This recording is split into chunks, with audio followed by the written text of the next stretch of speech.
Il n'y avait personne dans les rues de Paris le 28 septembre 1941. C'était étrange.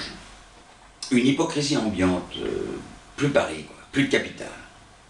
Je suis marié. Je suis marié à un homme issu de la diversité, comme on dit aujourd'hui, d'origine polonaise, mauvaise pioche à l'époque. Et à Ménilmontant, notre concierge nous aperçoit, je suis enceinte, très très enceinte aussi. Et à Ménilmontant, notre concierge nous aperçoit et foudrage, tout d'un coup nous fait déguerpir. Montez, fichez le camp tout de suite, demain on parle du grand rafle, il n'y a rien à faire, je ne vous laisse pas ici, foutez le camp. Juste le temps de prendre la valise du bébé. Un seigneur, ce monsieur. C'est son nom d'ailleurs, monsieur Seigneur. Plus tard, beaucoup plus tard, mon mari doit présenter ses papiers à la préfecture de police de Paris. J'y vais avec une amie et nous constatons que les femmes rentrent avec leur mari mais ressortent sans. Le service de monsieur G. Là commencent les vraies difficultés.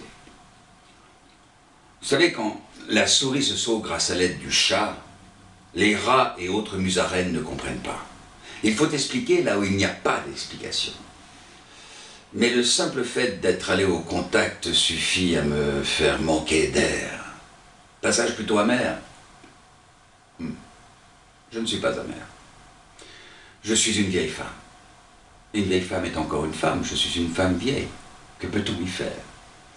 Je souhaite que la portière de la voiture dans laquelle je vais éventuellement monter me soit ouverte avant. Je souhaite être servi la première à table, après la maîtresse de maison, bien sûr, que les quelques gouttes de parfum justifient que le flacon soit encore conservé quelque temps sur la petite étagère. Mon mari est passé en zone libre. Il habite désormais Saint-Léonard-de-Noblat. Oh, Saint-Léonard-de-Noblat, le Dorat, la Souterraine, Tulle, Oradour-sur-Glane, Ville-Martyr, Saint-Léger-Magnazex, Saint-Sulpice-les-Feuilles, Limoges, la grande ville, le voilà consigné dans le Limousin. La consigne était belle. Les grands chênes, les étangs regorgeant de poissons, les bolets, les girolles, et les trompettes de la mort, annonciatrices des calamités à venir. Moi, je suis à Paris avec ma fille, avec mon bébé, et ça commence à sentir le roussi. Un paquet que je souhaite lui envoyer est repéré. Un policier arrive, il n'a qu'un bras, celui-là, il est lorrain, il parle parfaitement l'allemand. Nous sympathisons.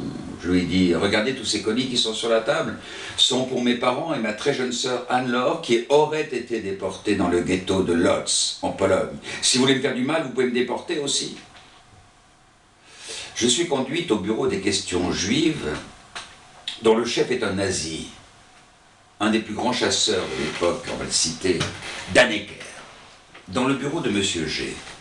Quand j'ai réalisé que la police française, avec un bébé, allait me conduire à Drancy, je suis devenue folle, complètement hystérique. Je me suis mise à hurler que j'étais un être humain quand même, que ce n'était pas possible, qu'une femme jeune et pas mal de sa personne pouvait encore servir, qu'il fallait faire attention, qu'ils avaient certainement des enfants aussi, et qu'ils pouvaient comprendre, qu'il fallait faire attention, que j'étais juive.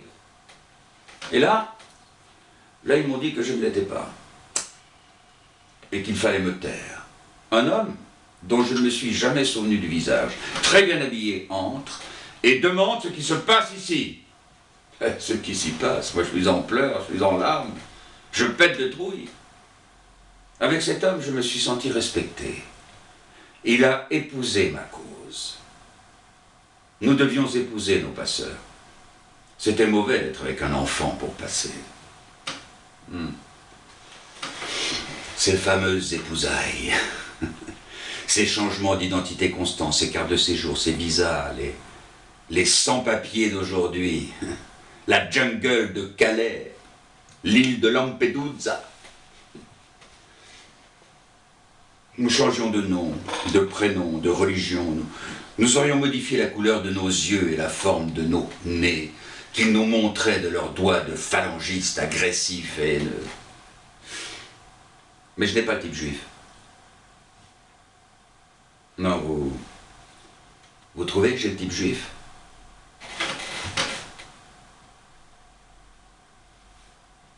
La question est elle-même une provocation, n'est-ce pas? Angoulême, proche de la ligne de démarcation. Je suis dans une ferme avec ma fille pendant une semaine. Un passeur m'accepte, mais me prévient. Si votre fille se met à pleurer, si les chiens aboient, j'ai des responsabilités, je vous abandonne dans les champs, en pleine brousse. Si les chiens avaient aboyé en allemand, au moins je puis leur répondre. Je n'ai tout simplement pas pu suivre. Ruisseaux, broussailles épineux, prairies dans lesquelles je récupère force vive, règles qui se mettent à venir alors que ce n'est pas la période, sang, lambeaux de vêtements, je pleure, je jouis, je chante, ma fille est nue, nos habits arrachés par les ronces, je m'endors. C'était un dimanche, je crois. Un petit homme est dans la forêt, il n'a qu'une jambe.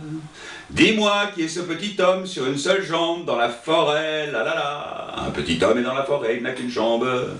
Dis-moi qui est ce petit homme sur une seule jambe dans la forêt, la la la. Comptine de Schubert, berceuse que je lui chantais dans notre traversée des marécages. Après, après, c'est compliqué. Des gens instables qui n'arrêteraient pas de bouger, des domiciles fixes, pas toujours occupés, des appartements sans bail, des départs précipités, des retours, des retrouvailles, des gens abandonnés, des adresses que l'on donne, des pas perdus d'avance dans des gares, des salles, des villages précipitamment visités. Les Allemands nous traquaient, les gendarmes nous surveillaient, et la milice nous coinçait. En fait, nous aurions eu beaucoup de mal à nous perdre avec toutes ces agences de sécurité. Non, ceux qui nous ont accueillis, ceux qui nous ont sauvés, ceux qui nous ont dit « mais ne dites pas que vous êtes juifs ». Puis d'abord, qu'est-ce que ça veut dire d'être juif?